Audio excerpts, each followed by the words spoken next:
Hey, hey! Welcome to ASL time. Before I start, I'm going to give you guys some information about attire, or clothing choice. Normally, for most people, it doesn't really matter, right?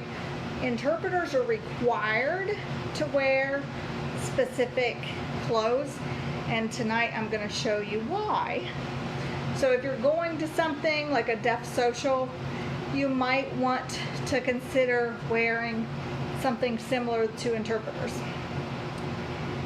If you might be having trouble seeing my hands with the shirt because it's really close to my skin color and it's got words on it. So patterns, and if it matches your skin color, it's going to be really hard to read signs.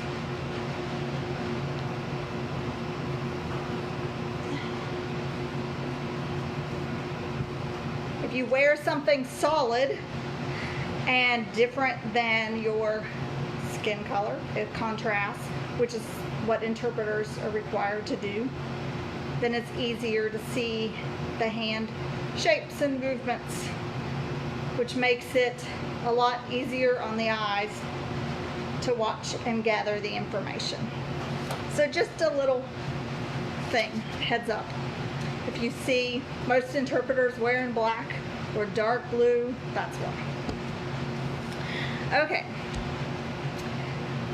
Now, ASL Grammar. I'm postponing the deaf chat or deaf social importance topic for next time because Frankie wanted to be involved in that one.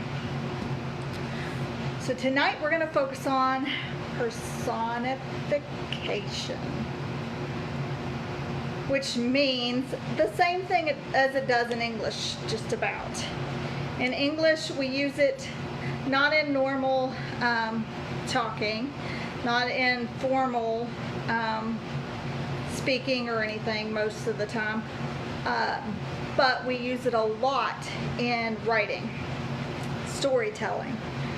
So same in ASL. Your informal conversations is probably not going to happen, but in storytelling, at deaf socials, when someone gets up to tell a story, you're going to see it a lot. Okay, so an example in English might be the trees are swaying.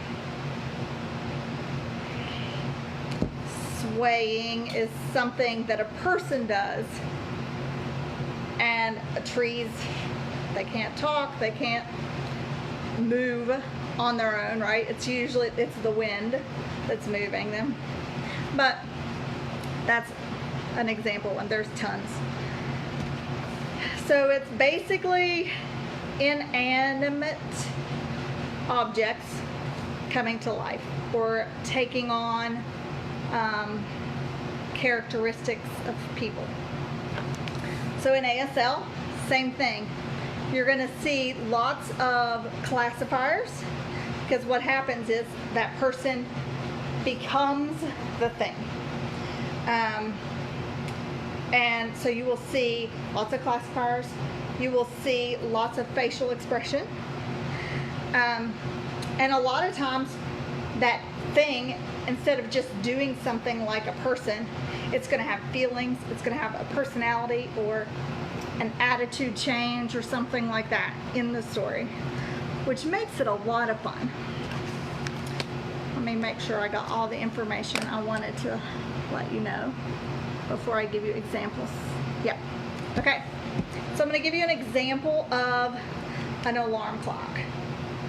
Okay.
Okay, so you see that it's basically becoming that object. And if you notice, I did some role shifting for the alarm clock versus the person. But whatever, you can be a golf ball, you can be a pencil, you can be whatever you want to be. Just think about what the personality is going to be.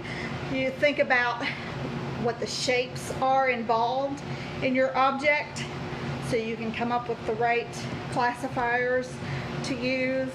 Have fun with it. And I would like to see some videos of you guys doing this, becoming your object. Okay? So please, please, please upload and share the fun so everyone can see and get involved. Bye, guys.